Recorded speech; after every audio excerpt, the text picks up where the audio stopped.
Hi, I'm Mike Abbott. I'm trained as a mechanical engineer, and I've been in the world of product development for the better part of 30 years. And I've taken somewhere north of about 150 products from back of the envelope all the way to whatever their natural conclusion is, a lot of which happens to be sitting on a shelf somewhere because no one cares that we built it.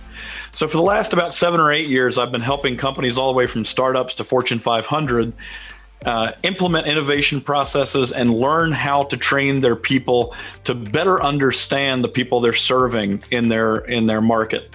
So how do you determine where do you spend your time? Where do you spend your money to develop new products?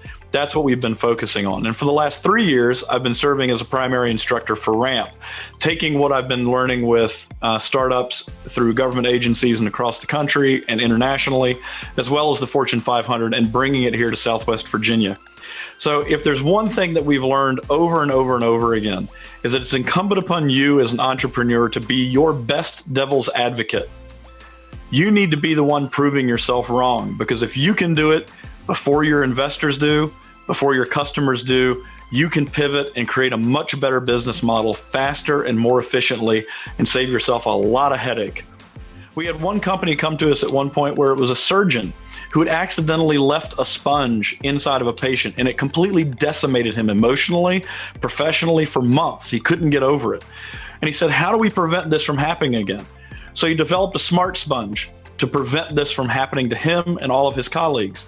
Every surgeon he talked to said, this is a great idea. We have to stop doing this. But as he went out into the market and realized that there were more people in the ecosystem apart from surgeons to make this decision, he realized that hospital administrators didn't care.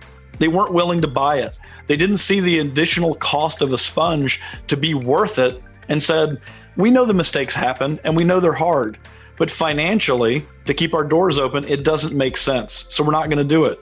And what he realized is that just because you see it as a good idea doesn't mean that the ecosystem as a whole is going to adopt it as a solution.